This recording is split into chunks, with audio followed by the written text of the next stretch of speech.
போன வாரம் கீதார்த்த சங்கிரகம் அப்படின்ற ஒரு கிரந்தத்தை பத்தி பேசியிருந்தோம். அதாவது பகவத்கீதைக்கு நாம் எப்படி 18 நாள்ல 18 அத்தியாயம் கத்துக்கணும் அப்படின்னு சொல்லிட்டு ஆஹ் பகவத்தினுடைய சுருக்கத்தை நம்ம தெரிஞ்சுக்கிறோமோ, அதே போல யமுனாச்சாரியார் அப்படின்ற ஒரு ஆச்சாரியர் ஆள வந்தார் அப்படின்றவர் என்ன பண்ணியிருக்காருன்னா, முதல்ல இந்த பகவத்கீதைக்கு ஒரு சம்மரி ஸ்டடி கொடுத்திருக்காரு. அதுக்கு பேர் தான் கீதார்த்த சங்கிரகம். அதுல என்ன பண்ணியிருக்காரு அப்படின்னா, மொத்த பகவத்கீதையும் அவர் சுருக்கமான ஸ்லோகத்தினால விளக்கி இருக்கார். அதுல நாம போன வகுப்புல முதல் ஸ்லோகம் மட்டும் பார்த்திருந்தோம். முதல் ஸ்லோகத்துல மொத்த பகவத்கீதையுடைய சாரம் என்ன அப்படிங்கிற விஷயத்த பத்தி பார்த்திருந்தோம். ஞாபகம் இருக்குன்னு நினைக்கிறேன். ஞாபகம் இருந்துச்சு அப்படின்னா ஹேண்ட் ரைஸ் பண்ணலாம். நீங்க யாருக்கெல்லாம் ஞாபகம் இருக்கோ, நம்ம பேசின விஷயம் ஞாபகம் இருக்கும்.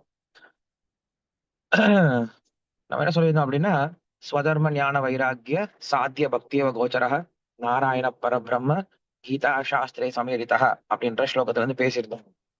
யாருமே ஹேண்ட் ரைஸ் பண்ணவே இல்லை. யாருக்கு ஞாபகம் இல்லையா என்ன? மறந்துட்டீங்களா? இதனால ஏதாவது இப்போ நீங்க நோட்டு போட்டு எழுதிட்டே இருக்கணும். இல்லைன்னா நம்ம பேசுற விஷயம் எல்லாமே மறந்து போயிடும்.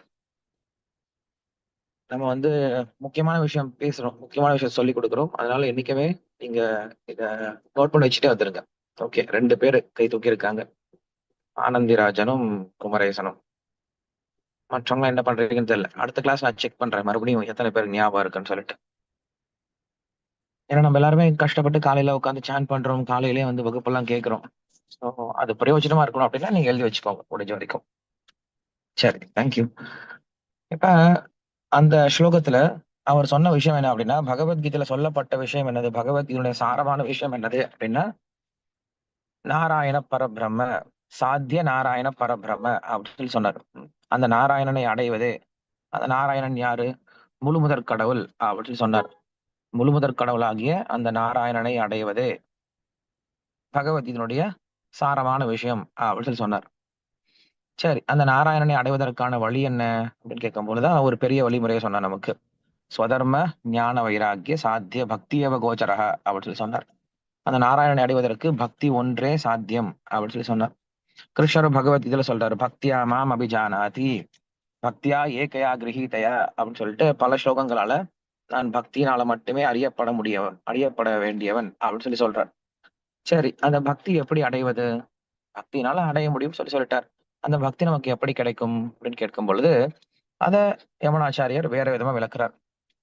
எப்படி விளக்குறாரு அப்படின்னா, ஒருவனுக்கு விதிக்கப்பட்ட ஸ்வதர்மத்தை செய்து கொண்டே, ஸ்வதர்ம அந்த ஸ்வதர்மத்தை ஞானத்தோடு செய்து கொண்டே, ஞான வைராக்கிய அந்த ஞானத்தோடு செய்யக்கூடிய ஸ்வதர்மத்தினால அவனுக்கு வைராக்கியம் அப்படின்றத பிறந்து, அதனால பக்தி ஏற்பட்டு, அந்த பக்தியினால அவன் பகவானை அடைகிறான் அப்படின்ற விஷயத்த சொன்னார். இதுதான் பகவத்கீதையுடைய சாரமான விஷயம் அப்படின்னு சொல்லி சொன்னார். உண்மையும் கூட. ஏன்னா அர்ஜுனன் அர்ஜுனனுக்கு கிருஷ்ணர் சொன்ன விஷயம் இதுதான். உனக்கு விதிக்கப்பட்ட கடமை நீ பண்ணுப்பா, ஆனா ஞானத்தோட பண்ணு, துரியோதனை போல பண்ணாத. துரியோதனும் கடமையை பண்ண, ஆனா நான் ஞானம் இல்லாம பண்ண, பற்றுதலோட பண்ண. ஆனா நீ உன்னுடைய கடமையை பண்ணு, ஞானத்தோட பண்ணு. இதனால பற்றின்மை வரும். அந்த பற்றின்மையினால வைராக்கியம் ஏற்பட்டு, அந்த வைராக்கியத்தினால பக்தி ஏற்பட்டு, அதுவே என்னை அடைவதற்கான வழிமுறையாக இருக்கும் அப்படின்னு சொல்லி சொன்னார். ஆனா நம்முடைய சம்பிரதாயத்துல பக்தி அடைவதற்கு மிக சுலபமான ஒரு வழிமுறையை சொல்லி கொடுத்திருக்காங்க. என்ன வழிமுறை அப்படின்னா, இதை விஸ்வநாத் சக்கரவர்த்தி தாக்கூர் அப்படின்ற ஆச்சாரியர் மாதுரிய கதம்பினி அப்படின்ற கிரந்தத்துல சொல்றாரு. ஒருவனுக்கு பக்தி எப்படி கிடைக்குது அப்படின்னா, ஒரு பக்தனோட இதயத்துல இருந்து இன்னொருத்தனுக்கு பக்தி பிறக்குதுன்னு சொல்லி சொல்றாரு. பக்தியா சஞ்சாயத்தே பக்தியா அப்படின்னு சொல்லி சொல்றாரு. பக்தியினாலதான் பக்தி கிடைக்குமே தவிர மற்ற எந்த காரணங்களாலையும் ஒருவனுக்கு பக்தி கிடைக்காது. நாம் எத்தனை ஜென்மத்துல கர்ம வினைகளை செஞ்சாலும், புண்ணிய காரியங்களை செஞ்சாலும், ஜென்ம கோடி சுக்கிருத்தி ந லப்யதே அப்படின்னு சொல்லி சொல்லுவாரு. கிருஷ்ண பக்தி ரச பாவித மதிஹி கிரியதாமிதி குதோபி லப்யதே தத்திர லௌல்யமபி மூல்யம் ஏக்கலம் ஜென்ம கோடி சுகிருத்தி ந லப்யதே அப்படின்னு சொல்லி சொல்லுவார். அப்படின்னா என்னது? இந்த கிருஷ்ண பக்தி அப்படிங்கிற இந்த விஷயமானது எத்தனை கோடி ஜென்மம் நம்ம புண்ணியம் பண்ணாலும் கிடைக்காது. ஆனா கிடைக்கும். கிடைக்காதுன்னு சொல்லிட்டு அப்புறம் கிடைக்கும், கிடைக்கிற கூடிய விஷயம் தான் நம்ம சர்ச் பண்ணும். கிடைக்காத விஷயத்தை பத்தி பேசி பிரயோஜனமே இல்லையே. சோ கிடைக்காது அப்படின்னா அவ்வளவு துர்லபமான விஷயம்தான். ஆனாலும் கிடைக்கும். எப்படி கிடைக்கும் அப்படின்னா, ஒரே ஒரு விஷயம் கொடுத்தா போதும் அந்த பக்திக்கு. என்ன சொல்றாரு? தத்ர லௌல்யம் அப்படி மூல்யம் ஏக்கலம் அப்படின்னு சொல்லி சொல்றாரு. லௌல்யம் அப்படின்னா பேராசை. என்ன பேராசை? எனக்கு பக்தி வேணும் அப்படின்ற பேராசை மட்டும் இருந்துச்சுன்னா போதுமா? நமக்கு பக்தி கிடைக்கும்னு சொல்லி சொல்றார். அத இன்னும் கொஞ்சம் விளக்குறாரு. எப்படி விளக்குறாரு அப்படின்னா, அக்ஞாத சுக்ருதி அப்படின்ற வார்த்தையினால விளக்குறார். அக்ஞாத சுக்ருதி அப்படின்னா என்னது? நமக்கு தெரியாமலேயே நாம் ஒரு சில பக்தி சேவையில ஈடுபட்டோம் அப்படின்னா, அந்த பக்தி சேவையின் மூலியமாக ஒருவனுக்கு பக்தி கிடைக்கும் அப்படின்னு சொல்லி சொல்றார். அது என்னது புதுசா இருக்கே! தெரியாத சேவை எப்படி பண்றது? அப்படின்னு கேட்கும் பொழுது, அதற்கு அவரும் ஒரு உதாரணம் குடுக்குறாரு. ஒருத்தன் ஒரு ஒரு முகவரிய வந்து தேடிட்டு இருக்கான். தேடிட்டு இருக்கும்போது, அந்த முகவரி தேடிட்டு ஒரு ஒரு வீதி ஃபுல்லா சுத்தி சுத்தி வரான். ஒரு முறை சுத்தி வரும்பொழுது, அங்க அந்த வீதியில வந்து நடுவுல கோயில் இருக்கு. கிருஷ்ணர் கோயில் இருக்கு. அப்ப கிருஷ்ணர் நெனச்சுக்கிறாராம், இவன் என்னுடைய கோயில பிரதட்சணம் பண்ணி வந்தான் அப்படின்னு நெனச்சுக்கிறாராம். உண்மையில அவன் கோயில சுத்தவே கிடையாது. அவன் சுத்தி வந்தது அந்த வீதிய அந்த அட்ரஸ் தேடி தான் சுத்தி வந்துட்டு இருந்தான். ஆனா, அத கிருஷ்ணர் வந்து எடுத்துக்கிறார். பக்தி சேவையா எடுத்துக்கிறார். இதுக்கு பேரு தான் அக்ஞாத சுக்ருதி. சுக்ருதி அப்டின்னா புண்ணியம். அ அதேபோல அக்ஞாத சுக்ருதி அப்டின்னா தெரியாமல், நாம் தெரியாமல் செய்யக்கூடிய பக்தி புண்ணியங்கள் அப்டின்னு சொல்லி சொல்றார். இது சாதாரண புண்ணிய கர்மம் கிடையாது. பக்தி புண்ணியங்கள். இப்ப நம்ம எங்கேயாவது ரோட்ல நடந்து போயிட்டு இருப்போம். ஹரே கிருஷ்ண மந்திரம் யாராவது பாடிட்டு போயிட்டு இருப்பாங்க ரோட்ல. அத நம்ம காதால கேட்போம். நமக்கு ஒரு மெரிட் நமக்கு ஒரு மார்க் கிடைக்கும். கிருஷ்ண பக்தியில. இப்படியாக நமக்கு தெரியாமலேயே நம்ம என்ன பண்ணுவோம்? பலவிதமான பக்தி சேவையில் ஈடுபட ஆரம்பிப்போம். நம்மகிட்ட யாராவது பிரசாதம் குடுப்பாங்க. நாம் தெரியாமயே சாப்பிடுவோம். இல்ல நம்மகிட்ட யாராவது டொனேஷன் கேட்டு வருவாங்க. நாம ஏதோ குடுக்கணுமே, உதவி பண்ணலாமேன்னு சொல்லிட்டு உதவி பண்ணுவோம். இப்படியாக நமக்கு தெரியாமலேயே நாம செய்யக்கூடிய பக்தி. இதுதான் ஸ்ரீல பிரபுபாதர் சொல்லிக் குடுத்தாரு. அங்க அவரு அமெரிக்காவுக்கு போகும்போது, அவரு செஞ்ச விஷயம் இது ஒண்ணு தான் செஞ்சார். என்ன செஞ்சார் அப்படின்னா, அங்க இருக்கக்கூடிய மக்களுக்கு அக்ஞாத சுக்கிரத்த குடுத்தாரு. ஏன்னா, அங்க இருக்கவங்க யாருக்குமே புண்ணியமே கிடையாது. நல்ல புண்ணியமே கிடையாது. இங்க பக்தி புண்ணியம் எங்க இருக்க போது? அப்படி இருக்கும்போது அவங்களுக்கு என்ன பண்ணாருன்னா, இவரு தன்னுடைய சுக்கிரத்தை குடுத்தாரு. எப்படி குடுத்தாரு? அவங்கலாம் வந்து பிரபுபாதருடைய கீர்த்தனத்த முதல்ல கேட்க ஆரம்பிச்சாங்க. அதுக்கப்புறம் பிரபுபாதர பார்க்க ஆரம்பிச்சாங்க. அதுக்கு பிறகு பிரபுபாதருக்கு நமஸ்காரம் பண்ணி அவருக்கு மரியாதை குடுக்க ஆரம்பிச்சாங்க. அதுக்கப்புறம் பிரபுபாதருக்கு சின்ன சின்ன சேவை எல்லாம் பண்ண ஆரம்பிச்சாங்க. அவங்களுக்கு கிருஷ்ணன்னா யாருன்னு தெரியாது. பக்தினா என்னன்னு தெரியாது. பட் ஏதோ ஒரு வகையில அவங்க என்ன பண்ணாங்க? பக்தி சேவையில ஈடுபட ஆரம்பிச்சுட்டாங்க. தனக்கு தெரியாமலேயே. இதான் அக்ஞாத சுகிருத்தின்னு சொல்லி சொல்றோம். இப்படிப்பட்ட சுகிருதி செய்ய செய்ய என்ன ஆகுது அப்படின்னா, அவங்களுக்கு கிருஷ்ணர் இந்த கிருஷ்ண பக்தி அப்படிங்கிற ஒரு விதைய குடுக்க ஆரம்பிக்கிறார் அப்படின்னு சொல்லி சொல்றார். சோ இப்படிதான் நாம சொல்றோம் பக்தி கிடைக்கும் அப்படின்னு சொல்லிட்டு. இது ரொம்ப எளிமையான வழிமுறை. இதனால தான் நாம என்ன பண்றோம்னா, முடிஞ்ச வரைக்கும் நெறைய பக்தி சேவையில மக்கள ஈடுபடுத்துறதுக்கு பலவிதமான செயல்பாடுகள் ஈடுபடுறோம். ரோட்ல பாடிக்கிட்டு போறோம். அப்ப மக்கள் என்ன பண்றாங்க? இத காதால கேட்கறாங்க. பிரசாத விநியோகம் பண்றோம். அத மக்கள் என்ன பண்றாங்க? வாங்கி சாப்பிடுறாங்க. இப்படியாக நாம் என்ன பண்றோம்னா, மக்களுக்கு இந்த அக்ஞாத சுக்கிரத்தை குடுக்க முயற்சி பண்றோம். ஸ்ரீல பிரபுபாத் சொல்லுவாரு, "we should give a chance to people to develop devotional சர்வீஸ்ன்னு" சொல்லி சொல்லுவாரு. எல்லாருக்கும் ஒரு வாய்ப்பு குடுங்க. எல்லாருக்கும் இந்த கிருஷ்ண பக்தி இருக்கு. எல்லாருக்கும் ஒரு வாய்ப்பு குடுத்தீங்க அப்படின்னா, அவனுக்கு போதுமான புண்ணியம் கிடைச்சிருச்சுன்னு வச்சுக்கோங்களேன். அதுக்கப்புறம் அவன் அந்த புண்ணிய கர்மத்தினாலேயே அவனுக்கு பக்தி கிடைக்கும் அப்படிங்கிறது தான் விஷயம்.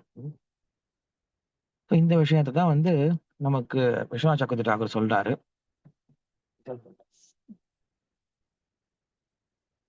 சோ நம்ப இந்த விஷயத்த புரிஞ்சுக்கிட்டோம்.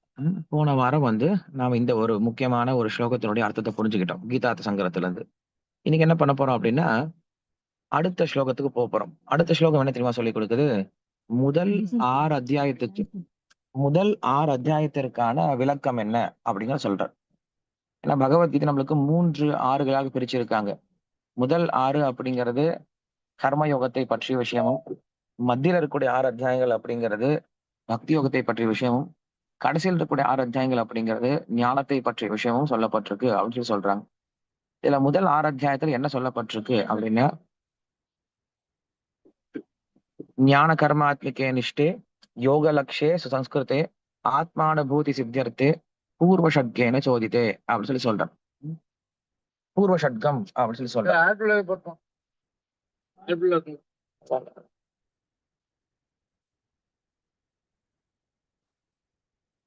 ஓகே. சோ பூர்வ ஷட்கம் அப்படின்னு சொல்லி சொல்றார். பூர்வ ஷட்கம்னா என்னது? முதல் 6 அத்தியாயங்கள். முதல் 6 அத்தியாயங்கள்ல பேசப்பட்ட விஷயம் என்ன அப்படின்னு சொல்லி சொல்றார். ஞான கர்மாத்மிகே நிஷ்டே யோக லக்ஷ்யே சம்ஸ்கிருதே ஆத்மானுபூதி சித்தியர்த்தே பூர்வ ஷட்கேன சோதித்தே. முதல் 6 அத்தியாயங்கள்ல ஆத்மானுபூதி சித்தியர்த்தே. ஆத்மானுபூதி அப்படின்னா ஆத்மாவை உணர்வதற்காக பேசப்பட்ட அத்தியாயங்கள் முதல் 6 அத்தியாயங்கள். இத நல்லா புரிஞ்சுக்கணும். முதல் 6 அத்தியாயத்துல கிருஷ்ணர் ஆத்மாவை ஒருவன் எவ்வாறு உணர்வது அப்படிங்கிற விஷயத்த பேசுறாராம். ஓகேவா? சரி. இந்த ஆத்மாவை உணர்வதற்கு என்ன செய்யறாரு அப்படின்னா, ஞான கர்மாத்மிகே ம் ஞான கர்ம. சோ ஞானத்தோடு கூடிய கர்மத்தினால ஞான கர்மாத்மிகே நிஷ்டே ஆத்மிகே நிஷ்டே. ஒருவன் ஆத்மாவை உணர வேண்டும் அப்படின்ற எண்ணத்தோட தன்னுடைய கர்மத்தை ஞானத்தோடு செய்யும் பொழுது, என்னது? ஒருவன் ஆத்மாவை உணர வேண்டும் அப்படின்ற குறிக்கோளோட தன்னுடைய விதிக்கப்பட்ட கடமையை ஞானத்தோடு செய்யும் பொழுது அப்படின்னு சொல்றார். சோ நல்லா புரிஞ்சுக்கணும். இந்த உலகத்துல மக்கள் தன்னுடைய கர்மத்தை செய்வதற்கான காரணம் இந்த உலகத்தை அனுபவிக்கணும் அப்படின்னு சொல்லிட்டு. ஆனா ஒரு கர்மயோகி என்ன பண்றான் அப்படின்னா, அவனும் தன்னுடைய கர்மத்த பண்றான், தன்னுடைய குடும்பத்த பார்த்துக்கிறான், தன்னுடைய பிசினஸ பண்றான், எல்லாம் பண்றான். ஆனா இதற்கு முன்ன ஓகே. ஆனா இதற்கு முன்னாடி அவன் பண்ண கர்மம் அப்படிங்கிறது அனுபவிக்கணும் அப்படின்னு சொல்லிட்டு. இப்ப தான் செய்யக்கூடிய எல்லா கர்மங்களும் ஆத்மாவை உணரணும், ஆன்மீகத்துல முன்னேறணும் அப்படின்ற ஒரே ஒரு எண்ணத்துல செய்ய ஆரம்பிக்கிறான். சோ நம்ம குறிக்கோள் மட்டும் தான் சேஞ்ச் ஆகுது. இங்க நம்ம குறிக்கோள் சேஞ்ச் ஆகுது தவிர, செயல்பாடுகள் சேஞ்ச் ஆகுறது கிடையாது. சோ ஞான கர்ம ஆத்மிகே நிஷ்டே. யோக லக்ஷ்யே. யோக லக்ஷ்ய அப்படின்னா இங்க ஆத்மா உணருது இல்லையா? யோக லக்ஷ்யே சுசம்ஸ்கிருதே. ஆத்மானுபூதி. ஆத்மானுபூதி அப்படின்னா ஆத்மாவே உணர்ந்த நிலை. ஆத்மாவை தெரிஞ்சுக்கிட்டா மட்டும் பத்தாது. ஆத்மா உணர ஆரம்பிக்கணும் இல்லையா? நம்ம எல்லாருக்கும் தெரியும். ஆத்மான்னு தெரியும் இல்லையா? நம்ம எல்லாரும் பகவத்கீதை கிளாஸ் கேட்டிருக்கோம். சோ பகவத்கீதை கிளாஸ்ல நம்மளுக்கு என்ன சொல்லிக் குடுத்திருக்காங்க? நாம எல்லாரும் உடல் அல்ல, ஆத்மான்னு சொல்லிக் குடுத்திருக்காங்க. ஆனா, இத நம்ம என்ன பண்றோம்? தெரிஞ்சுக்கிட்டோம். இத உணரணும் இல்லையா? அதான் ரொம்ப கஷ்டம். சோ அந்த உணர்தல் எப்படி கொண்டு வர்றது அப்படிங்கிற விஷயம் தான் சொல்றாரு. இந்த முதல் 6 அத்தியாயத்துல அப்படின்னு சொல்றார். அப்ப இந்த முதல் 6 அத்தியாயத்துல ஒருவன் ஆத்மாவை உணர்வதற்கான வழி என்ன அப்படின்ற விஷயத்த சொல்லிக் கொடுக்குறார். சோ முதல் 6 அத்தியாயத்துல நீங்க வேற விஷயத்த தேடாதீங்க. முதல் 6 அத்தியாயம் அப்படிங்கிறது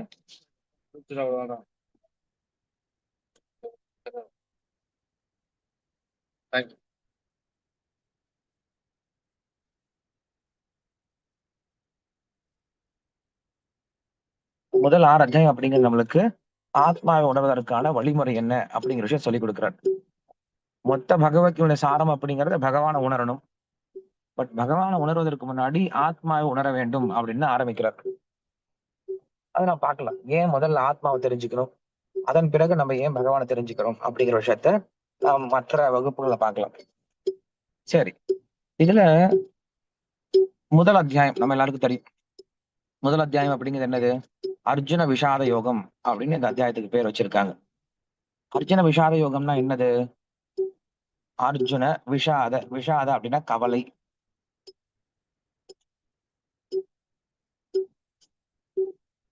யோகம் அப்படின்னா வழி. யோகம் அப்படிங்கிறது வழிமுறைன்னு சொல்லலாம். இல்ல யோகம் அப்படிங்கிறதுக்கு அதிர்ஷ்டம் அப்படின்ற ஒரு பெயரும் இருக்கு. நான் பொதுவா சொல்லேன் இல்லையா, அவனுக்கு என்னடா யோகம் அடிச்சிருக்கடா, அவனுக்கு என்னடா யோகம் இருக்குடான்னு சொல்லுவோம். அப்ப யோகம் அப்படின்னா அதிர்ஷ்டம். எது அதிர்ஷ்டம்? பகவான் அடையிறது தானே அதிர்ஷ்டம். பகவான் அடையிறத காட்டில பெரிய அதிர்ஷ்டம் என்ன இருக்கு? அப்ப முதல் அத்தியாயம் நம்மளுக்கு இது பகவத்கீதை நம்மளுக்கு யோக சாஸ்திரம் அப்படிதான் பேர் வச்சிருக்காங்க இல்லையா? பகவத்கீதை யோக சாஸ்திரே ஸ்ரீ கிருஷ்ணார்ஜுன சம்வாதே அப்படின்னு தான் ஆரம்பிப்பாங்க. அப்ப பகவத்கீதைக்கு ஏன் தெரியுமா யோக சாஸ்திரம் பேர் வச்சிருக்காங்க? ஏன்னா பகவத்கீதை நமக்கு பெரிய அதிர்ஷ்டத்தை பெற்றுக் கொடுக்க போகுது. என்ன அதிர்ஷ்டத்தை பெற்றுக் கொடுக்க போகுது? கிருஷ்ணரை பெற்றுக் கொடுக்க போகுது. கிருஷ்ணரை விட ஒரு பெரிய அதிர்ஷ்டம் நமக்கு வாழ்க்கையில வேற எதுவும் கிடையாது. இப்ப நாமெல்லாம் காலையில உட்கார்ந்து இந்த ஜபம் பண்றோம், இல்ல ஹரே கிருஷ்ண மந்திரம் சொல்றோம், இல்ல பகவத்கீதை படிக்கிறோம் அப்படின்னா இதை விட பெரிய அதிர்ஷ்டம் என்ன இருக்கு? நீங்க எத்தனை பேரால இதை செய்ய முடியுது? அப்ப அதிர்ஷ்டம் அப்படிங்கிறது கிருஷ்ணர் தான். இல்ல யோகத்துக்கு இன்னொரு அர்த்தம் இருக்கு. என்னது? இணைத்தல் அப்படின்னு அர்த்தம். அப்ப எந்த ஒரு வழிமுறையானது நம்மை பகவானோட இணைக்குதோ அதுக்கு பேரு யோகம் அப்படின்னு சொல்றோம். பகவத்கீதை யோக சாஸ்திரம் தான். பகவத்கீதையில் இருக்கக்கூடிய ஒவ்வொரு அத்தியாயமும் யோகா யோகா யோகம் தான் முடியும். முதல் அத்தியாயம் அர்ஜுன விஷாத யோகம், 2ஆம் அத்தியாயம் சாங்கிய யோகம், 3ஆம் அத்தியாயம் கர்ம யோகம், 4ஆம் அத்தியாயம் கர்ம விபாக யோகம், கர்ம சந்நியாச யோகம், தியான யோகம் இல்லையா? இப்படி எல்லாமே யோகம் யோகம் யோகம் தான் முடியும். சரி, முதல் அத்தியாயத்தை பார்க்கலாம். முதல் அத்தியாயத்துல பேசப்பட்ட விஷயம் என்ன அப்படின்னு நம்ம தெரிஞ்சுக்கலாம். முதல் அத்தியாயத்தை விஷயமா யமுனாச்சாரிய சொல்றாரு. அஸ்தான ஸ்நேக காருண்ய தர்மா தர்ம தியாகுலம் பார்த்தம் பிரபன்னம் உத்திஷ்ய சாஸ்திர அவதரணம் கிருதம் அப்படின்னு சொல்றாரு.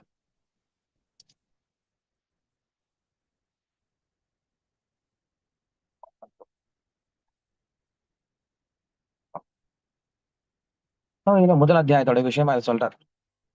சரி, நான் முதல் அத்தியாயத்தோட பேரை சொன்னேன், அர்ஜுன விஷாத யோகம் பேரை சொன்னேன். அர்ஜுன விஷாத யோகம்னா என்னது? அர்ஜுனுடைய கவலையை சொல்ல வந்த யோகம் அப்படின்னு சொல்றார். கவலை யோகம் அப்படின்னு சொல்றார். அது என்னது கவலை யோகம்? நமக்கு கர்ம யோகம் தெரியும், கண்டிப்பா ஞான யோகம் தெரியும், பக்தி யோகம் தெரியும். இது என்ன கர்ம யோகம், அது என்ன கவலை யோகம் அப்படின்ட்டு.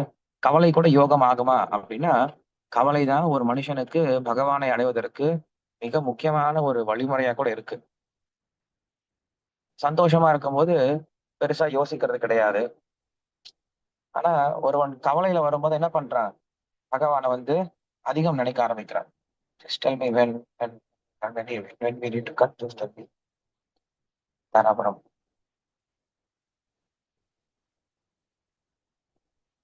What is it? Please.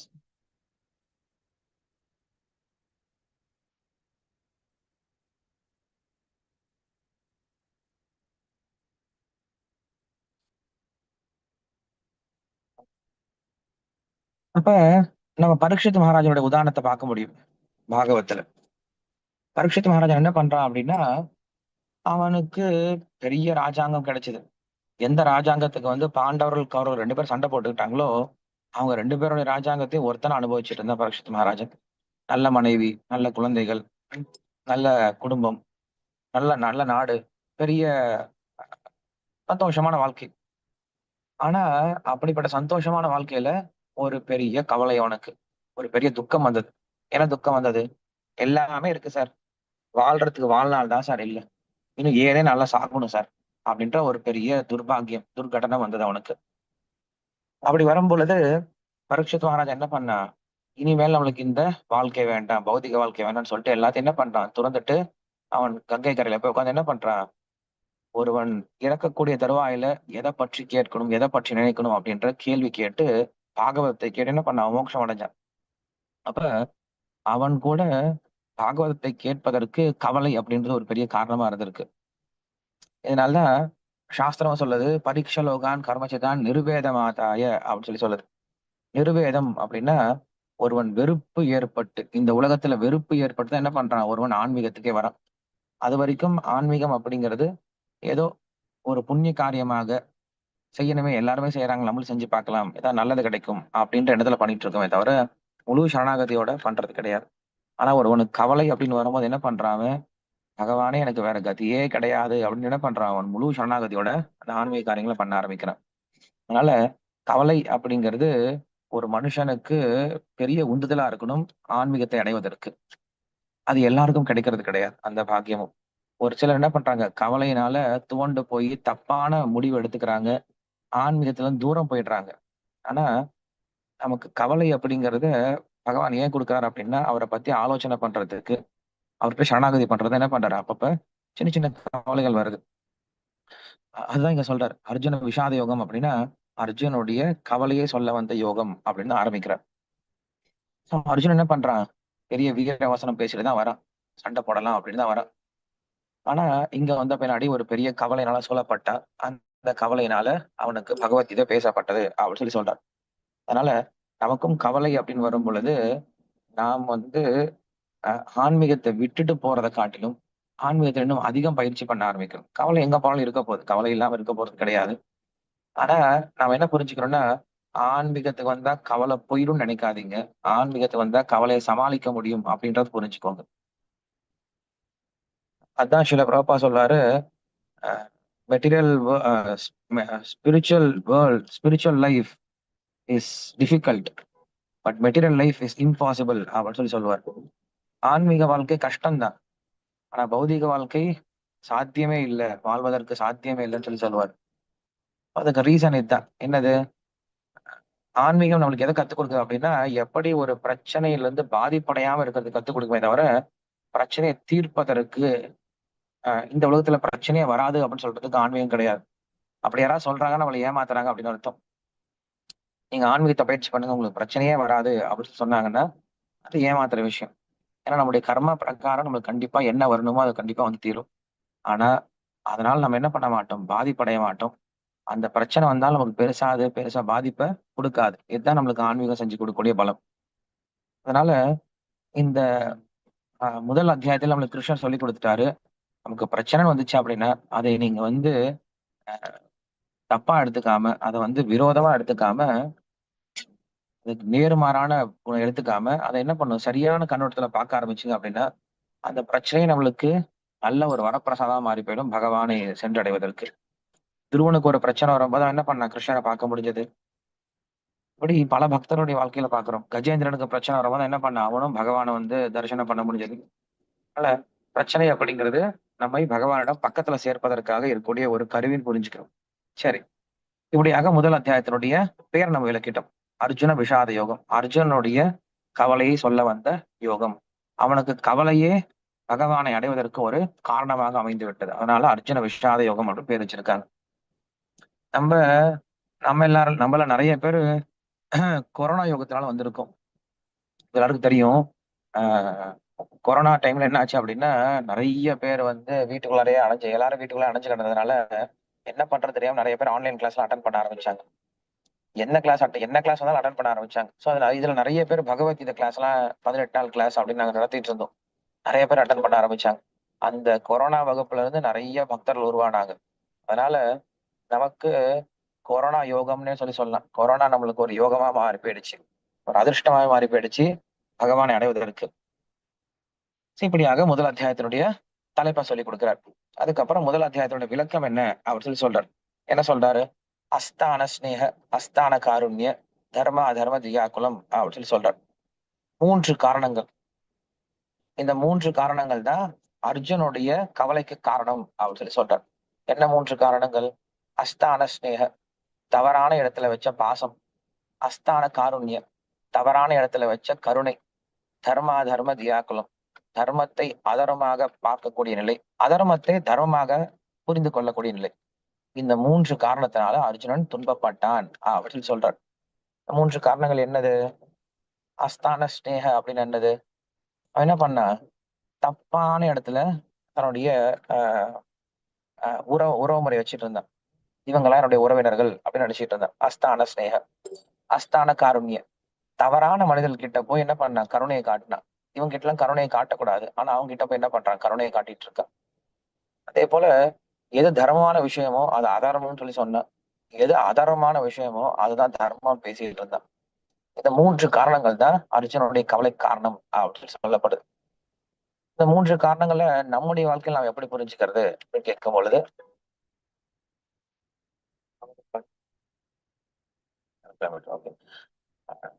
அஸ்தான ஸ்நேகம் அப்படிங்கிறது பற்றுதல். அஸ்தான காருண்ய அப்படிங்கிறது அறியாமை. அப்புறம் தர்மாதர்ம தியாகுலம் அப்படிங்கிறது குழப்பம். இந்த 3 காரணங்கள் தான் எல்லாருடைய பிரச்சனை காரணம் அப்படின்னு நம்ம தெரிஞ்சுக்கலாம். என்னன்றது முதல் விஷயம் பற்றுதல், அறியாமை, குழப்பம். இந்த மூணையும் நீங்க பாத்துக்கலாம். நமக்கு எந்த பிரச்சனை வந்தாலும் எல்லா பிரச்சனையும் இந்த 3 விஷயத்துக்கு கீழே தான் வரும். ஒண்ணு, நமக்கு தேவையில்லாத பற்றுதலால பிரச்சனை வரலாம். இல்ல அறியாமையினால பிரச்சனை வரலாம். இல்ல குழப்பத்தினால பிரச்சனை வரலாம். ஸோ இந்த 3 பிரச்சனையை நீங்க ஃபர்ஸ்ட் தெரிஞ்சுக்கிட்டீங்க அப்படின்னா இந்த பிரச்சனைக்கான சொல்யூஷன் நீங்க கண்டுபிடிச்சிடலாம்.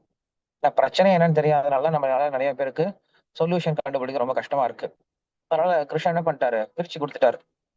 ஒருத்தனுக்கு பிரச்சனை வந்துச்சுன்னா இதுக்கு 3 தான்ப்பா காரணமா இருக்கும். இந்த 3 நீங்க என்ன பண்ணுங்க, அட்ரஸ் பண்ணீங்கன்னா போதும்னு சொல்றாரு.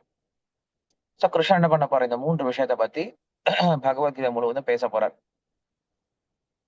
இதுதான் வந்து முதல் அத்தியாயத்தோட விஷயம். என்னது? ஒரு மனிதன் கவலைப்படுவதற்கான 3 காரணங்கள் என்ன அப்படின்னு சொல்லி முடிக்கிறார். என்ன 3 காரணங்கள்? 1 பற்றுதல், 2வது அறியாமை, 3வது குழப்பம். இந்த 3 காரணங்களால ஒருவன் துன்பப்படுகிறான் அப்படின்னு சொல்லிட்டார். சொல்லி முடிச்சுட்டு பகவத்கீதை ஆரம்பிக்கிறார். எப்படி ஆரம்பிக்கிறாரு அப்படின்னா, பகவத்கீதை திருதராஷ்டிர உவாச்ச அப்படின்ற வார்த்தையில இருந்து ஆரம்பிக்குது. பொதுவா எந்த சாஸ்திரத்தை நம்ம எழுதினாலும் அ சப்தத்தோடயோ இல்ல ஸ்ரீ அப்படின்ற சப்தத்தினோடயோ ஆரம்பிக்கிறது வழக்கம். சாஸ்திரம் எப்பயும் அப்படிதான் ஆரம்பிக்கும். நமக்கு வேதாந்த சூத்திரம் அப்படிங்கிற அதாதோ பிரம்ம ஜிக்ஞாசா அப்படின்னு அ சப்தத்தினால் அகாரத்தினால் ஆரம்பிக்குது. அதே போல ராமாயணம் அப்படின்னாலும் தபஸ்வாத்தியாய நிரதம் அப்படின்னு ஆரம்பிக்குது. இல்ல மகாபாரதம் அப்படின்னாலும் ஓம் நமோ பகவதே வாசுதேவாய அப்படின்னு ஆரம்பிக்குது. ஸ்ரீமத் பாகவதம் ஓம் நமோ பகவதே வாசுதேவாயன்னு ஆரம்பிக்குது. இப்படி நீங்க எந்த சாஸ்திரத்தை எடுத்தாலும் ஒரு மங்களகரமான சப்தத்தோட தான் ஆரம்பிக்கும். அப்படி இருக்கும்போது பகவத்கீதை மட்டும் ஏன் திருதராஷ்டிர வாச்சன் ஆரம்பிக்குது? ஆரம்பத்துல திருதராஷ்டிரனோட பேர் ஏன் சொல்ல வர்றாங்க? டைரக்டாவே ஸ்ரீ கிருஷ்ண வாச்ச இல்ல ஸ்ரீ பகவான வாச்ச அப்படின்னு ஆரம்பிச்சிருக்கலாமே. நம்மளுக்கு விஷ்ணு சாசனம் எப்படி ஆரம்பிக்குது? ஸ்ரீ வைஷம்பாயன வாச்ச அப்படின்னு தான் ஆரம்பிக்குது. வைஷம்பாயனர் கூற ஆரம்பித்தார். வைஷம்பாயனர் பக்தர் இல்லையா? அவர் சொன்ன நல்ல விஷயம்தான். அது வியாசதேவர், வியாசரோட சிஷ்யர். அவரோட பேரை சொல்லலாம். திருதராஷ்டிரனுடைய பேரை ஏன் சொல்லணும்? அவன் அவ்வளவு ஒண்ணு நல்ல ஆள் கிடையாது. திருதராஷ்டிரோட பேர் ஏன் சொன்னாங்க? யாருக்கா தெரியுமா? திருதராஷ்டிரனுடைய பேர் ஏன் முதல்ல சொல்லியிருக்காங்க பகவத்கீதையில அப்படின்னு சொல்லிட்டு? தெரிஞ்சவங்க ஹேண்ட் ரைஸ் பண்ணுங்க பார்க்கலாம். திருதராஷ்டிரனுடைய பெயர் ஏன் முன்னாடி சொல்லப்பட்டிருக்கு பகவத்கீதையில? சுந்தர பாண்டியன். சுந்தர பாண்டியன் அன்மியூட் பண்ணுங்க.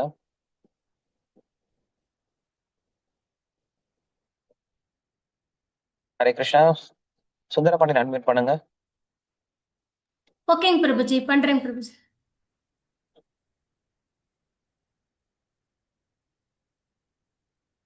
ஹரே கிருஷ்ணன் பிரபு. ஹரே கிருஷ்ணா. ஹரே கிருஷ்ணா. நாமளும் பற்றுதல் அறியாமை குழப்பத்துல இருக்கோம், அதனால அங்க அதுல இருந்து ஆரம்பிச்சாங்க பிரபு. இல்ல திருதராஷ்டிரன்ற பேர் ஏன் கொண்டு வந்தாங்கன்னு நான் கேக்குறேன். திருதராஷ்டிரன் மாதிரி நாமளும் பற்றுதல் அறியாமை குழப்பத்துல இருக்கோம். திருதராஷ்டிரன் எப்படிப்பட்ட பற்றுதல் அறியாமை குழப்பத்தில் இருந்தா?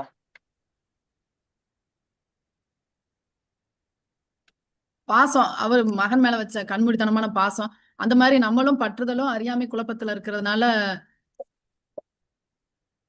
ஓகே, நீங்க ஆல்ரெடி கேட்டிருக்கீங்க. நான் உங்களை ஃபர்ஸ்டே சொல்லிடக்கூடாது. மதுரைக்காரங்க நீங்க கேட்டிருப்பீங்க. Very good. சரி, ஓரளவுக்கு கரெக்டா தான் சொன்னீங்க. வேற யாராவது ட்ரை பண்றீங்களா? இன்னும் ஒருத்தர் யாராவது ட்ரை பண்றீங்களா? குமரேசன். தேங்க்யூமா, நல்லா சொன்னீங்க. ஹரே கிருஷ்ணா. நன்றி பிரபு. கோயிலு தான் வர்றது கிடையாது சாட்டர்டே. வரோம் பிரபு, வரோம் பிரபு. ஓகே. நேத்து பார்த்தோம் பிரபு, நல்லா இருந்தது பிரபு. ஓகே. ஹரே இங்க கிருஷ்ணா. குமரேசன். குமரேசன். ஹரே கிருஷ்ணா. ஹரே கிருஷ்ணா.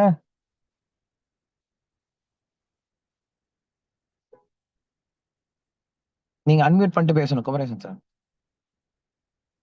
ஆ கேட்கலையே எனக்கு எதுவும். இருக்காருங்க பிரபுஜி.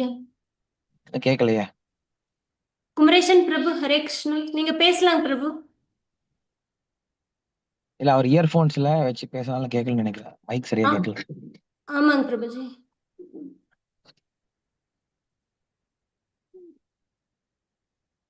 நெக்ஸ்ட் நான் பதில் சொல்லிடுறேன், ஒன்னும் பிரச்சனை இல்ல. திருதராஷ்டிரனுக்கு ஹரே கிருஷ்ணா பிரபு. சொல்லுங்க சொல்லுங்க. ஹரே கிருஷ்ணா.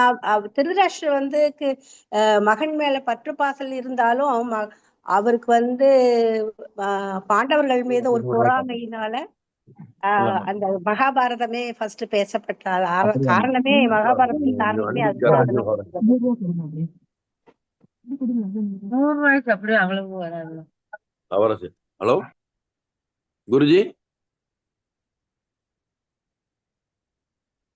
பிரபுஜி கேக்குதா? கேக்குது கேக்குது. சொல்றேன் பிரபுஜி. சொல்லுங்க. அதான் திருதராஷ்டிரன் வெறும் பற்றுதல் மட்டும் இல்லாம பொறாமையும் சேர்ந்து அவன்கிட்ட குடிகொண்டனால குழப்பம், பொறாமை, பாசம், பற்றுதல்னு சொல்லி அவருக்கு ஒரு மனநிலை, சரியான மனநிலை இல்லாம தாங்க ஜெயிப்போமோ மாட்டோம்ன்ற ஒரு மனநிலையில இருந்தனால அவர் முதல்ல அவருக்கு தெளிவுபடுத்துறதுக்காக தான் அவர் கேட்கிறாரு. 3 மலம் கொடுத்துருங்க. Correct correct. Okay, very good. Thank you. Thank you.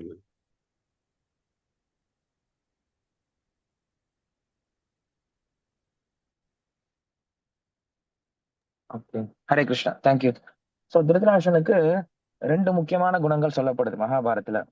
என்ன குணம் சொல்றாங்க அப்படின்னா, ஒண்ணு திருதராஷ்டிரன் வந்து திருதராஷ்டிர அப்படின்ற சப்தம் அவனுக்கு என்ன சொல்லி கொடுக்குது அப்படின்னா, யார் ஒருவன் தான் இருக்கக்கூடிய இடத்து மேல பற்று வச்சிருக்கானோ அவனுக்கு பேரு திருதராஷ்டிரன் அப்படின்னு பேர் சொல்றாங்க. திருத அப்படின்னா உறுதியான, ராஷ்டிர அப்படின்னா வாழக்கூடிய இடம், நாடு. So, யார் ஒருவன் தான் வாழக்கூடிய நாட்டு மேல அவ்வளவு பற்றுதல் வச்சிருக்கானோ அவனுக்கு பேரு திருதராஷ்டிரன் அப்படின்னு பேர் வைக்கிறாரு. இப்ப இங்க நாடு அப்படிங்கிறது நம்முடைய உடலையும் குறிக்கும். அப்ப யார் ஒருவன் தான் வாழக்கூடிய உடம்பு மேல அவ்வளவு பற்றுதல் வச்சிருக்கானோ அவங்கள திருதராஷ்டிரர்கள் அப்படின்னு சொல்லலாம்னு சொல்றாங்க. அடுத்த குணம் என்ன அப்படின்னா, திருதராஷ்டிரன் வந்து பிறவினாலே குருடனா இருந்தாலுமே கூட அவங்க பையன் மேல அவனுக்கு அவ்வளவு பற்றுதல். அந்த பற்றுதல் எதை காட்டுது அப்படின்னா, நாமும் என்ன பண்றோம், உண்மையில சொல்ல போனோம் அப்படின்னா திருதராஷ்டிரன் தன்னுடைய பையனை பார்த்ததே கிடையாதுன்னு வச்சுக்கோங்களேன். அவன் வந்து துரியோதனை பார்த்ததே கிடையாது. துரியோதனன் எப்படி இருப்பான்னு கூட தெரியாது.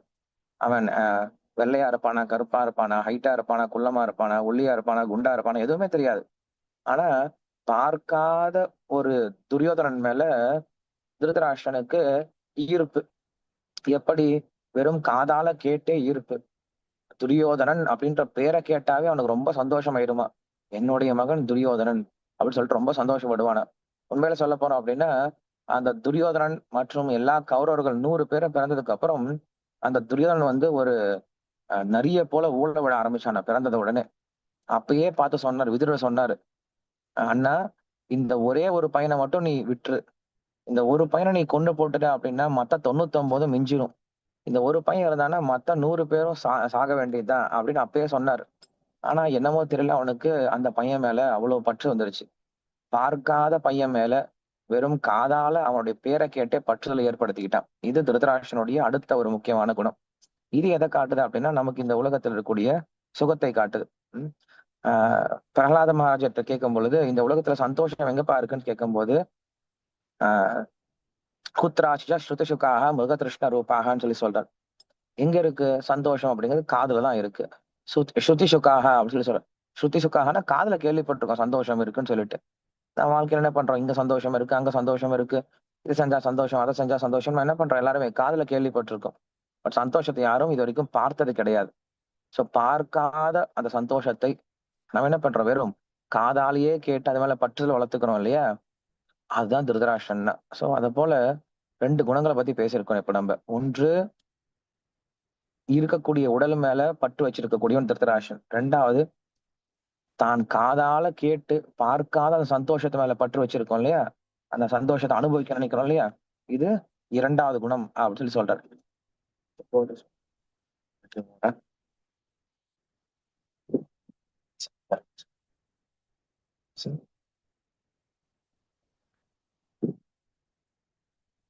இப்படிப்பட்ட 2 குணத்தை சொல்லும் பொழுது, இது 2 குணத்தை நமக்கு காட்டுறாரு. என்னது? யார் ஒருவன் தன்னுடைய உடல் மேல பற்று வச்சிருக்கானோ, இந்த உடலை விட்டு போக மாட்டேன்னு சொல்லிட்டு இந்த உடல் மேல ரொம்ப பற்று வச்சிருக்கானோ அவன் திருதராஷ்டிரன். 2வது குணம் என்ன சொல்றாரு அப்படின்னா, யார் ஒருவன் பார்க்காத சந்தோஷத்தை மேல வெறும் காதால கேட்டு சந்தோஷம் சந்தோஷம் அப்படின்ற விஷயத்த வெறும் காதாலேயே பற்றுல வளைச்சுக்கிறானோ அவனுக்கு பேர் திருதராஷ்டிரன்னு சொல்றார். இந்த 2 குணம் நமக்கு இருக்கிறதுனால, நம்மை பற்றிய சாஸ்திரமா இருக்கிறதுனால திருதராஷ்டிர வாசனை ஆரம்பிச்சிருக்காரு. ஏன்னா இது நமக்கு பொதுவான நம்மை பற்றி விளக்கக்கூடிய சாஸ்திரமா இருக்கிறதுனால திருதராஷ்டிரனோட பேரை முதல்ல சொல்லியிருக்காங்க அப்படின்னு சொல்லிட்டு நமக்கு ஆச்சாரியர்கள் விளக்கம் கொடுக்குறாங்க. ஓகே, ஆல்ரெடி 6:50 ஆயிடுச்சு, நான் அதோட நிறுத்திடுறேன். நம்ம இன்னைக்கு நிறைய விஷயம் கத்துக்கிட்டோம். என்ன விஷயம் கத்துக்கிட்டோம்? முதல் 6 அத்தியாயத்தோட விஷயம் என்னன்னு கத்துக்கிட்டோம். முதல் 6 அத்தியாயத்தோட விஷயம் என்னது? ஆத்மாவை உணர்வது தான் முதல் 6 அத்தியாயம். அந்த ஆத்மாவை எவ்வாறு உணர்வது? ஒருவன் கர்மயோகத்தினால மட்டுமே ஆத்மாவை உணர முடியும். நிஷ்காம கர்மயோகம் அப்படின்னு சொல்லக்கூடிய விஷயத்தினாலேயே ஒருவன் ஆத்மாவை உணர முடியும். ஆத்மாவை தெரிந்து கொண்டா பத்தாது, ஆத்மாவை உணர வேண்டும் அப்படின்ற விஷயத்த என்ன பண்றோம், தெரிஞ்சுக்கிட்டோம்.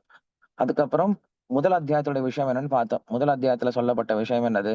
அர்ஜுனுடைய கவலையை போக்குவதற்காக பகவத்கீதை பேசினாரு. அர்ஜுன விஷாத யோகம், கவலை அப்படிங்கிறதே அர்ஜுனனுக்கு ஒரு யோகமாக மாறியது, கடவுளை அடைவதற்கான ஒரு வழியாக மாறியது. ஸோ யோகம்னா என்னன்னு பார்த்தோம். சரி, எப்படி கவலை ஒரு யோகமா மாறும் அப்படின்னா, நமக்கு பல உதாரணங்களை பார்க்கிறோம். கவலை இருக்கும் பொழுதுதான் ஒருவன் கடவுளை அதிகமா யோசிக்க ஆரம்பிக்கிறான்னு சொல்லி பார்த்தோம். அது போல கவலை அப்படிங்கிறது நமக்கு நம்மளை வந்து தோண்டு விட செய்யாம நாம் இன்னும் கடவுளை பத்தி அதிகம் புரிஞ்சுக்கிறதுக்கு ஒரு காரணமா இருக்கணும் அப்படின்னு சொல்லிட்டு நம்ம பார்த்தோம். அதுல அர்ஜுனனுடைய கவலைக்கு காரணம் என்ன அப்படின்னு சொல்லி கேட்கும்போது, இந்த உலகத்துல எந்த கவலையா இருந்தாலும் அதற்கு 3 காரணங்கள் தான் இருக்கு. 1 பற்றுதல், 2வது அறியாமை, 3வது குழப்பம் அப்படின்ற இந்த 3 காரணங்கள் தான் ஒருவனுடைய கவலைக்கு காரணம் அப்படின்னு சொல்லி பார்த்தோம். அதுக்கப்புறம் முதல் அத்தியாயத்துல ஏன் வந்து திருதராஷ்டன் அப்படின்ற பெயரோட ஆரம்பிக்குதுன்னு சொல்லி பார்த்தோம். திருதராஷ்டனுக்கு 2 குணம் இருக்கு. 1 தன்னுடைய உடல் மேல பற்றுதல் இருக்கு. 2வது தான் வெறும் கண்ணால பார்க்காத காதால கேட்கக்கூடிய ஒரு சுகத்து மேல, தெரியாத மாயான சுகத்து மேல அவனுக்கு பற்றுதல் இருக்கு. இந்த 2 குணங்களும் மனுஷங்களுக்கு இருக்கிறதுனாலதான் பகவத்கீதை நமக்கான புஸ்தகம் அப்படின்னு காட்டுவதற்காக முதல்ல திருதராஷ்டிர வாச்சா அப்படின்ற பேர்ல இந்த பகவத்கீதை ஆரம்பிக்குது அப்படின்னு சொல்லி பார்த்திருக்கோம் இல்லையா? ஓகே, எல்லாருக்கும் ரொம்ப நன்றி. இன்னும் ஒரு 10 நிமிஷம் இருக்கு. யாருக்காவது கேள்வி கேட்கணும் அப்படின்னா கேட்கலாம்.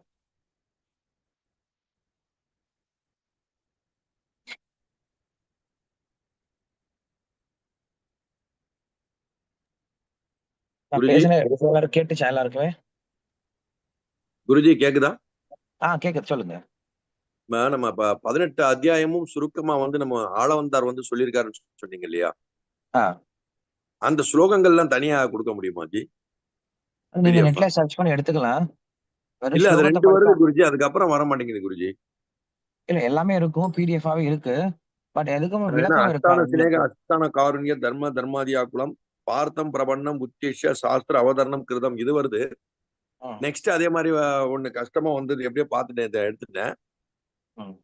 சாங்கிய யோகம்னு சொல்லி 2வது இது எடுத்துட்டேன். அப்புறம் 18 என்ன பண்ணோம்னா, அது என்ன பண்ணும் அப்படின்னா, நம்ம இந்த மாதிரி கேட்டாதான் புரியும். தனித்தனியா நம்ம ஸ்லோகத்தை படிச்சா மட்டும் அது விளக்கம் புரியாது. இல்ல நீங்க சொல்றது வந்து கேட்கிறேன், கேட்டுதான் இது பண்றேன். இருந்தாலும் அது 2 தான் வருது, அதுக்கப்புறம் சரியா வர மாட்டேங்குது. இல்ல இருக்கு, பிடிஎஃப்ல இருக்கு. நானும் சர்ச் பண்றேன். எனக்கு மெசேஜ் பண்ணுங்க, நான் உங்களுக்கு அனுப்பி வைக்கிறேன். என்கிட்ட இருக்கக்கூடிய பிடிஎஃப் இருக்கு, அனுப்பி வைக்கிறேன். Okay Guruji. Okay, Hare Krishna. Thank you. Hare Krishna. Hare Krishna. Guruji, இப்ப நீங்க ஆக்சுவலா நீங்க விஷ்ணு சஹஸ்ரநாம மீனிங் தானே ஜி ஒரு எடுத்துட்டு இருந்தீங்க? ஆமா, விஷ்ணு சஹஸ்ரநாமம் சொல்லிட்டு இருந்தேன். இன்னைக்கு நான் டிராவலிங்ல இருக்கேன் நானு. சோ நான் புக்கு கொண்டு வர பேச முடியாது இப்ப புக்கை வச்சு. அதனால சரி பகவத்கீதையும் பேசலாமே. ஏன்னா பகவத்கீதை நம்ம கேட்டிருக்கோம், நிறைய பகவத்கீதை தெரிஞ்சுக்க விஷயம் நிறைய இருக்கு. அதனால அதுல இருக்கக்கூடிய விஷயத்த சொல்லி கொடுத்துட்டு இருக்கோம். பிரமாதம். குருஜி, நீங்க சேலையூர் வந்திருந்தீங்களா? எங்க? சேலையூர் வந்திருந்தீங்களா போனோம்? ஆமா, சேலையூர் அங்க ரத யாத்திரைக்கு வந்திருந்தேன். நீங்களா எனக்கு ஒரு டவுட் எனக்கு. நீங்க வந்திருந்தீங்களா அங்க? ரொம்ப இனிமையா இருந்தது குருஜி பாட்டுலாம். நீங்க வந்திருந்தீங்களா அங்க சேலையூருக்கு? காலைல வந்து கையெழுத்து கண்ணை வச்சுக்கிட்டேன். ஓகே. வாசல் வாங்கிட்டு அப்புறம் தான் நீங்க எனக்கு வம்சதிரிதாஸ் மாதிரி இருக்கேன்னு நினைச்சிட்டு இருந்தேன். அப்புறம் நீங்க தானே தெரியல, அப்புறம் உங்களுக்கு பார்க்கவே முடியல. நிறைய பேர் அங்க பேசினாங்க, நிறைய பேர் வந்து கேட்டாங்க. ரொம்ப சங்கீதம். ஓகே, ஹரே கிருஷ்ணா. ஏதாவது கொஸ்டின்ஸ் இருந்தா கேட்கலாம்.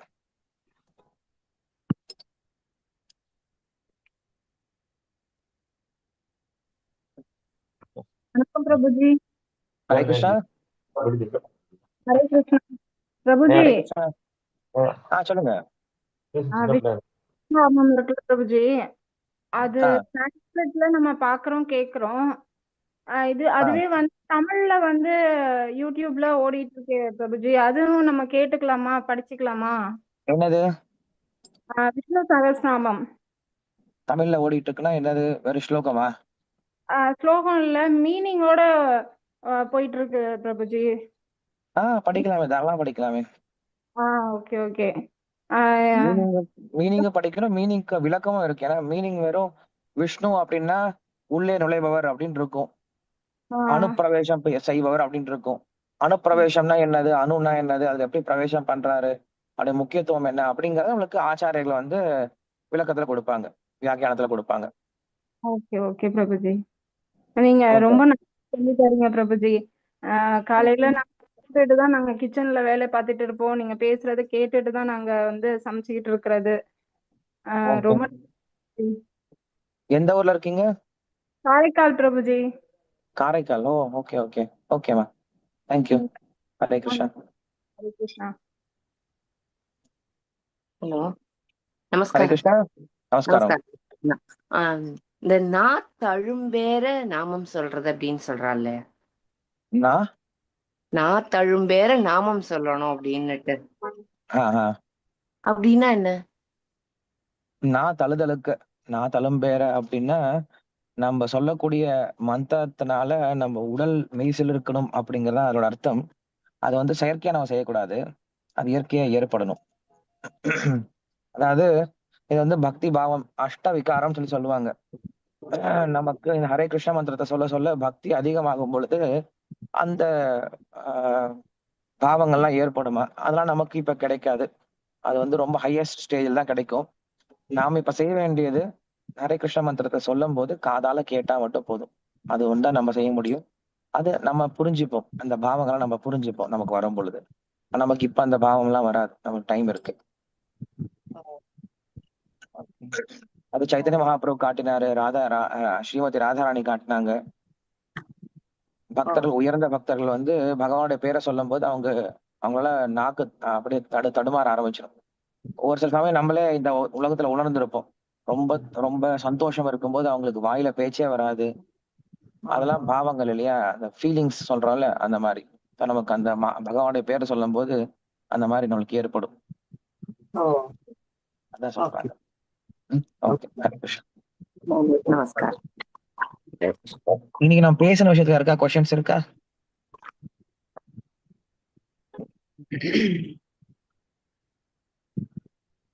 ஹரே கிருஷ்ணா. ஹரே கிருஷ்ணா பிரபுஜி. ஹரே கிருஷ்ணா. பிரபுஜி வணக்கம். பிரபுஜி வணக்கம், சொல்லுங்கம்மா. இந்த யோகம் இணைத்தல்னு வருதுங்களா ஜி, அந்த இணைத்தல்ங்கிறது வந்து இன்னொரு தடவை நீங்க சொன்னீங்கன்னா பரவாயில்ல.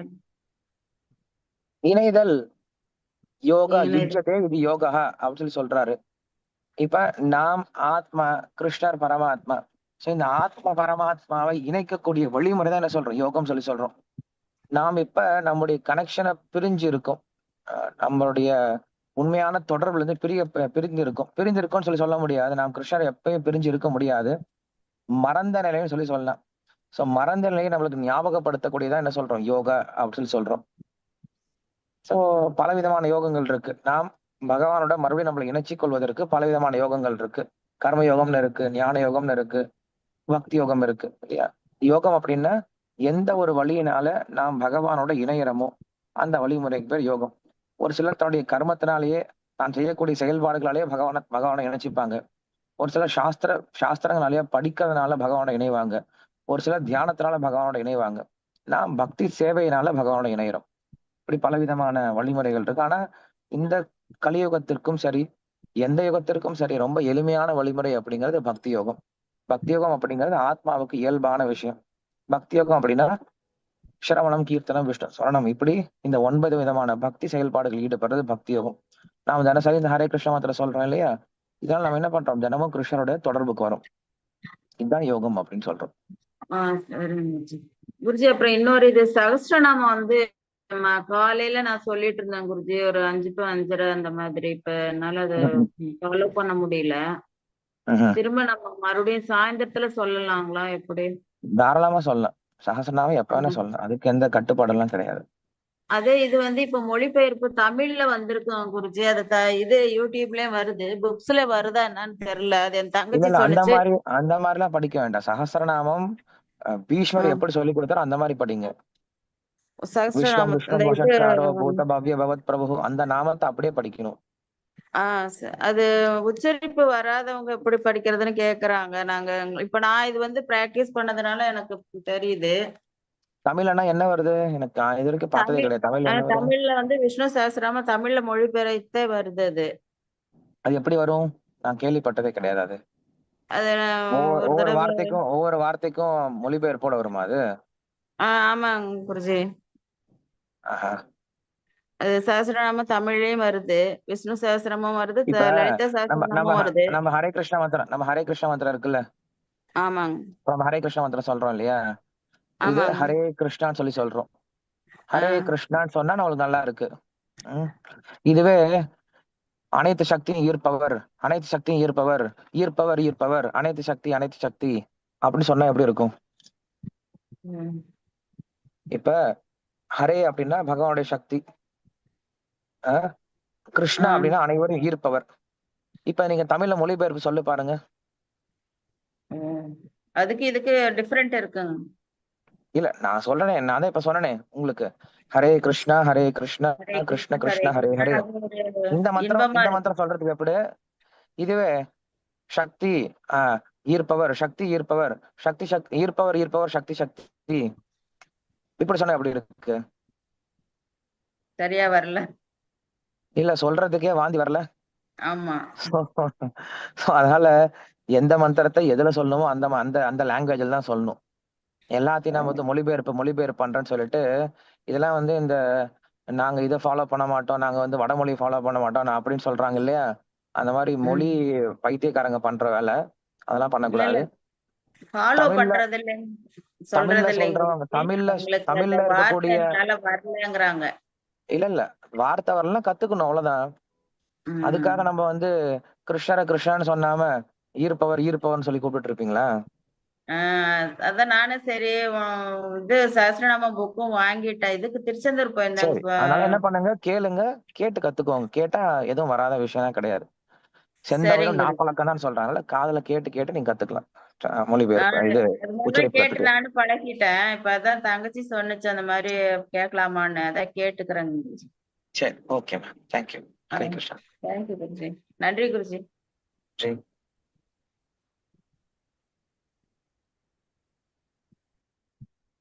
ஓகே, ஸோ டைம் ஆயிடுச்சு. மறுபடியும் நம்ம அடுத்த வாரம் பார்க்கலாம் ப்ரோக்ராமுக்கு. ஸ்ரீமத் பகவத் கீதா கி ஜெய், ஸ்ரீல பிரபுபாத கி ஜெய்.